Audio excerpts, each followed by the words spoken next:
Welcome to Carolina Sculpture Studio. My name's Clint Button and I'm a granite sculptor. And welcome to video number 144 of the Virtual Stone Carving Apprenticeship. I'm going to try some different camera placements to try to get far enough back to have some shots here that'll reach. It's hard to see. And I'm also trying to plan on moving forward with this and you know, I talked about money and, you know, whether we can talk about that and all these different things to try to get this working. So what I'm going to do next is we're just going to start carving. And I don't know how to tell you to carve. I mean, that may sound dumb, but there's a methodology in the finishing work, and it's not necessarily a formula, but you know, you do this procedure, then you do this procedure, then you do this procedure, and when you're pointing, you follow a very rigid procedure as well. You have to do it the right way. Whether you're swinging compasses or whether you're using a pointing machine. And now we're to the point, I'm going to do some direct carving. And you know, Gary says, this is how you hold the chisel, this is how you hold the hand machine, now go ahead and cut it. And you just got to make it look like that. And there are certain ways that people do layout when they carve, and you know, I don't care if they're carving bearded wood spirits or wizards in cottonwood bark, or if they're doing clay and you do everything with each hand at the same time to do it symmetrically and have everything turn out. There's certain things you can do when you're carving that can help put together a face or hands, you know, and block it out in the planes, and then cut these deep lines here and there. And you can do that. The problem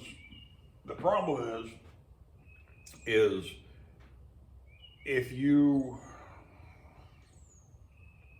I've said before, I don't know where people are at. I don't know when people come to this and they say, I want to carve stone. I want to do this. I want to make that big angel or whatever you're making. I don't know if they get confused about which end of the knife to be holding, or if they can already carve brilliantly. And so if I say, okay, this is how you do the face, and you start and you make a cut here, make a cut here, make a cut here, make a cut here, and then you make a deep cut here and a deep cut here right beside the nose so that the eyes are outboard of the nose and everything. The risk of doing that is that there will be people that just dive in and do it. And they cut all the stone off, and then they've got they're tentative. They don't know what they're doing. They're learning what they're doing.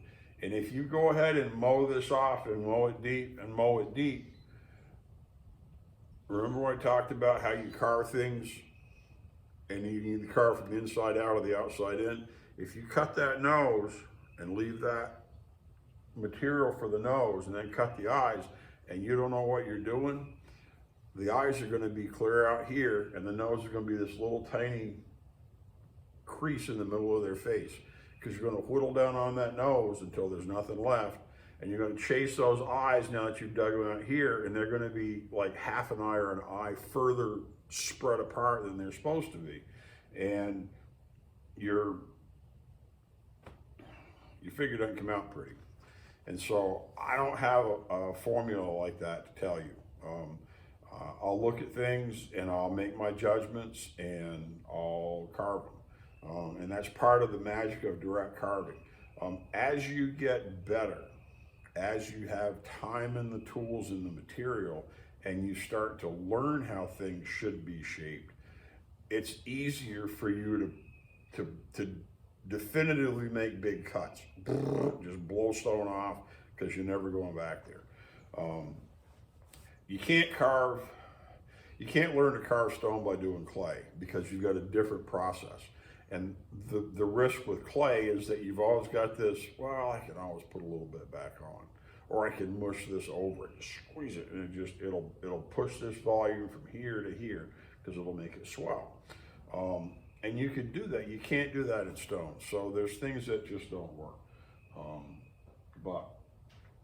I'm going to start by, I come in first and I look, and the stone's filthy. It's all dirty on top here. And I don't understand. It's from the hoses rubbing. When you're carving over here and you're working, and that hose is rubbing and rubbing and rubbing, now all of a sudden her thigh is all dirty.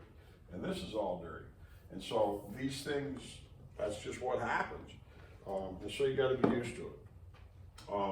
I'll get my tools cleaned up, straightened out, because on this side it looks really, really great. It feels really good. It's very consistent. And I'm sure I'll do a little bit more accent on it as time goes by. But for now, I'm thrilled.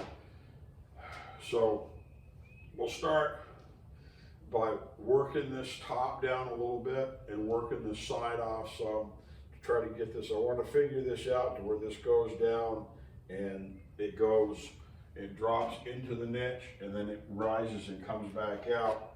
And so we know where our feathers are. So we have a good idea where the edge of that is. And we'll just keep progressing. I'll probably leave this bulk, some of this on top here. I may cut it off, but I'll leave some of this tall face out, just because I want the flat reference. I want to be able to put a straight edge on there if I need to. And I can look at her and get an idea on where she's at and how happy I am or am not with her. I'm pretty good. She looks, for the most part, it echoes really well. And I hope she's not too flat. It'd be a challenge, but she is foreshortened some. So we'll start carving on this, and I'll try to have the camera set as well as I can. I don't know what I can capture and what I can't. We'll see. And as far as money goes, as far as talking about bidding stuff, I'm going to keep thinking about that. I will recommend, people ask questions in these comments, and then they put comments on the video and they ask questions. And for a lot of them, unless it's just a little cursory thanks, love you video, if they ask me as an actual question, I try to actually answer it. And so if you're serious, it would be worth your time to read the comments and read my replies. And because you may find a lot of information in there that you were thinking about, didn't ask. You thought, I'll bring it up in the video, whatever, maybe I'll cover it, maybe I won't, but it's already on there. I've captured it. So read the comments and read the answers. And, there's a lot of videos now, 140 some odd videos, and there's a lot of comments, there's a lot of replies. So, but let's see what I can get started with this, and I'll try to get the camera up here and get as much as I can to get this started, and we'll start roughing this into shape. We should be able to go down to these points, because all of these points are on top of detail. They're not down in detail, they're on top. So I should be able to go down to all these and just sort of blend this panel down, because then from here over to here, it sinks way in. So I'll strip this off first, and we'll see how it looks.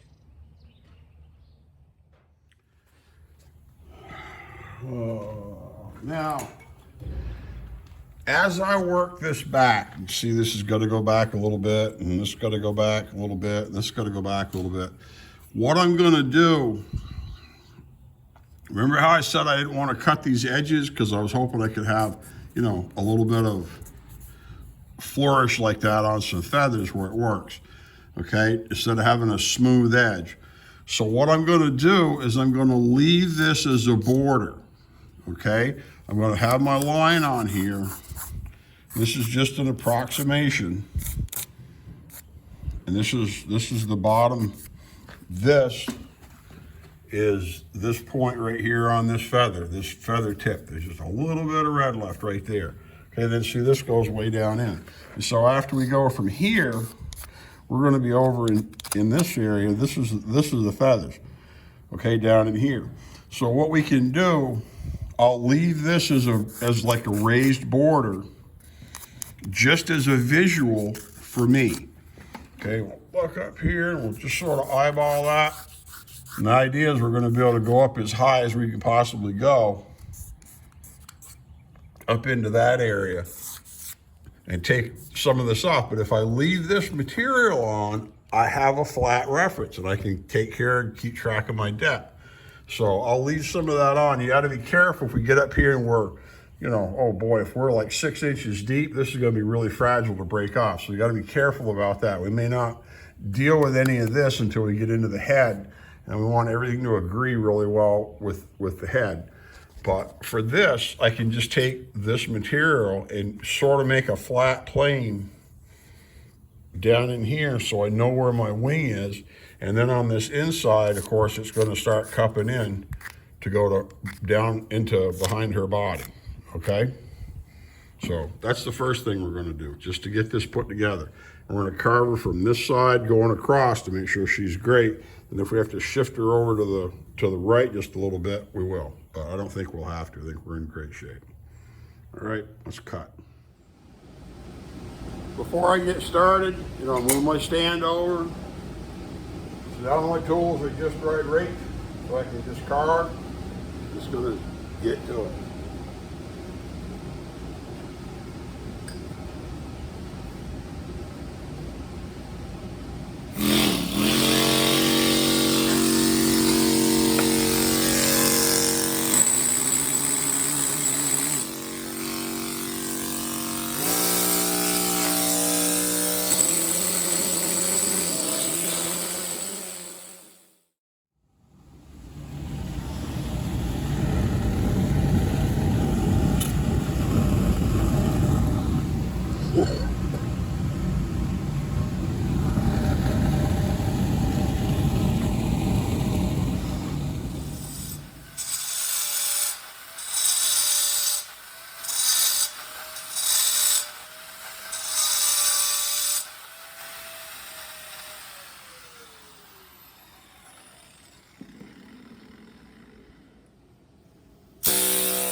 Right here I'm working, this is close to what the face of the die portion will be, and it's a 2-inch margin, and I just double checked it, you know, swung the calipers and took the measurement. so I can mark 2 inches in. Doing the same thing here. I'm not cutting this straight in because I don't want this to grab and pop a big chunk out. I'm going to bevel this down, carry on this bevel. I'll tip it over and I'll bevel it here as well, and then I'll just keep going up. These feathers, trying to see this one, look up. I've left this edge kind of big because this is going to go back like an inch. This is going to go back quite a bit. You can also keep, as you work here, because they're going to be a certain shape, you can work the sides off more than the middle, and then the middle will already be crowned. But I don't want to cut, these are right on the very tip, and I can probably cut to down here, but I don't want to take off the ends until I have to, because I'd rather carve them just like I've been talking about.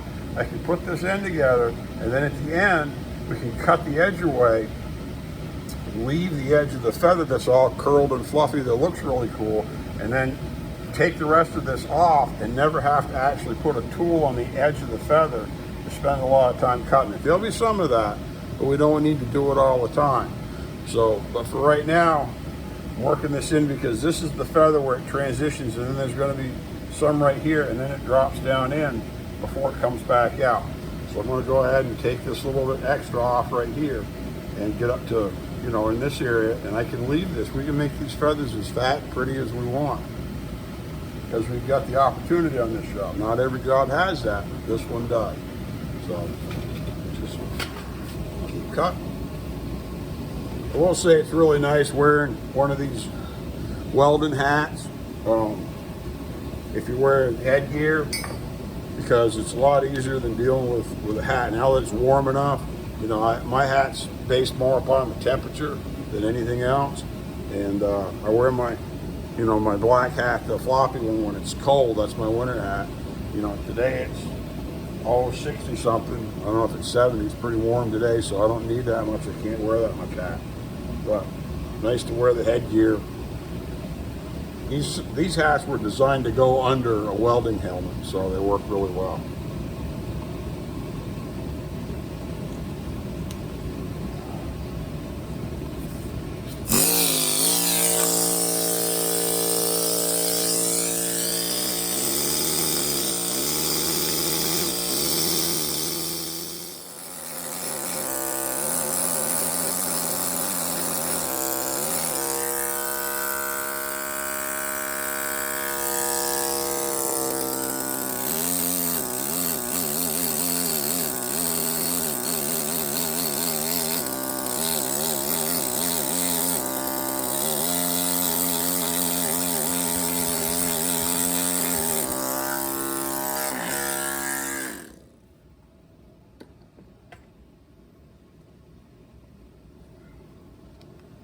Okay, I've got this pushed down pretty close. It's not finished, it's not square, it's not perfect, it's not flush, because this is going to be a long edge, and this long edge, it's a bummer about how big this stone is going to go way up here above where the wing cuts in, and you're going to see it. You're going to see that corner of the stone sticking up there. So we've got a great big long thing here, and it has to justify, okay? That top has to be just as perfectly straight as the bottom, so they're not twisted or skewed, or one's high and one's low, and they tip in and out, and they look like crap, because your eye will see that immediately.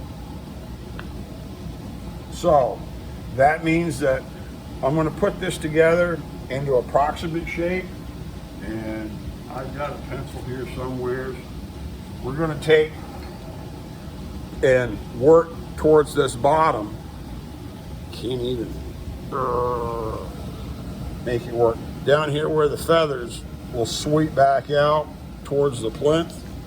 Set this back so maybe you can see. Okay, where the feather will come out like this, because we're gonna go like that. So we've got to take, we got this line here, we got to take this back to this approximate level as well.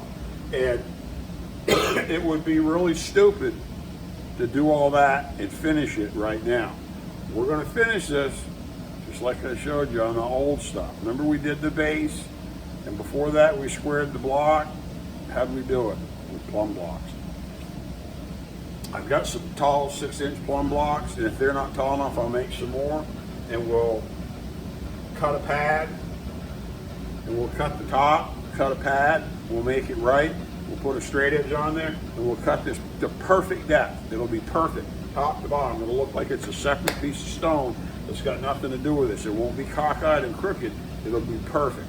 And that's gonna make it disappear so we won't see it, so we won't get distracted, so people can look at the angel, okay? That's why I showed you how to use plumb blocks and things like that way at the beginning, because you have to be able to do that to do this work well. There is so much garbage work out there where these flat planes and these square edges and corners and everything, they don't know how to do them, and they're just out there grinding and hoping it comes out kind of okay because they don't know how to do it. And then they may take it sandblasted enough to bugger it up so you can't tell that it's crooked. We're gonna make it perfectly straight. Even if she's some kind of crazy drunk ugly, this square stuff's gonna be perfect, okay? So do it in the right order. Get this right. I didn't push hard into it with 9-point because I don't want to pecker it up. We still got, well, if we went to the bevel, I don't even know if we're going to take 1/4 of an inch off that. We're really close. We'll be close like that all the way down, but we don't need to go way in deep because we don't need to. So there's no reason to. We got down here, this could be the lowest part of this whole face. We'll figure it out. Once we get that straight down and figure out exactly where we're at, like I said, we'll get out the straight edge and the plumb blocks, and we'll just set the tri-square and we'll just cut it. It'll be a real easy, it'll be a 2-inch wide panel, and it's only a little bit of it showing. After all this big stuff we've done, 2 inches panel is nothing. All right, back to work.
Let's talk about this just a little bit.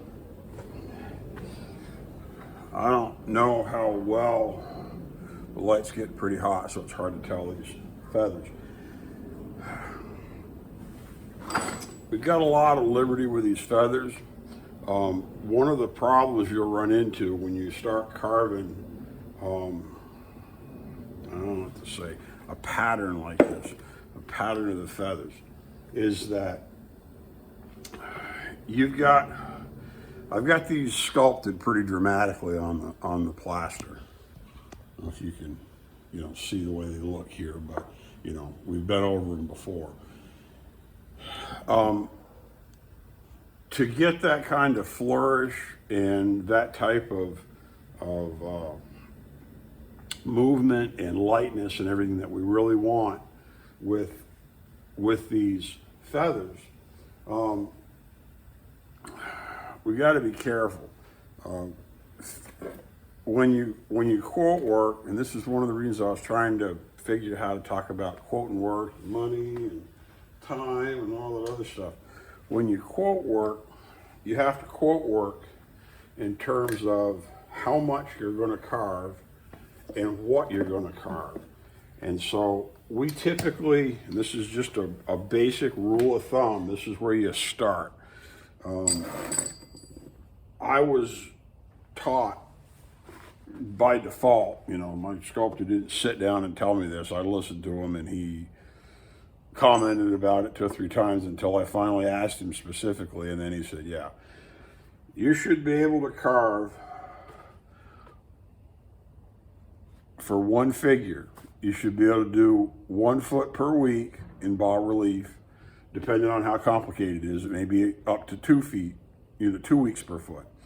And a full round figure means a statue should be twice that. So it should be 2 weeks per foot per figure, minimum. Okay, when I say that, 1 week per foot per figure for bas relief, 2 weeks per foot per figure for full round, that's minimum. If it's really complicated, if it's got a lot going on, if it's got a lot of depth, if it's going to take longer than that. But those are base numbers. Where this is like 8 inches in relief, on here, this is going to take way longer than a week per foot. I'm not going to carve a whole foot of this in a week. I could if it was very smooth and very stylized, but it isn't. So I'm not going to get going that fast. But the wings are considered to be a second figure. So this is 1 figure, 2 figures. And they have to be proportionally balanced. They have to look like they go together. The problem when you get into doing ornate feathers is that you've got 1 carving, 2 carvings, 3 carvings. You've got all these little feathers that are all an individual detail carving. And if we go in here and dive right in and say, I'm going to make this feather perfect. I'm going to carve this beautiful feather right here.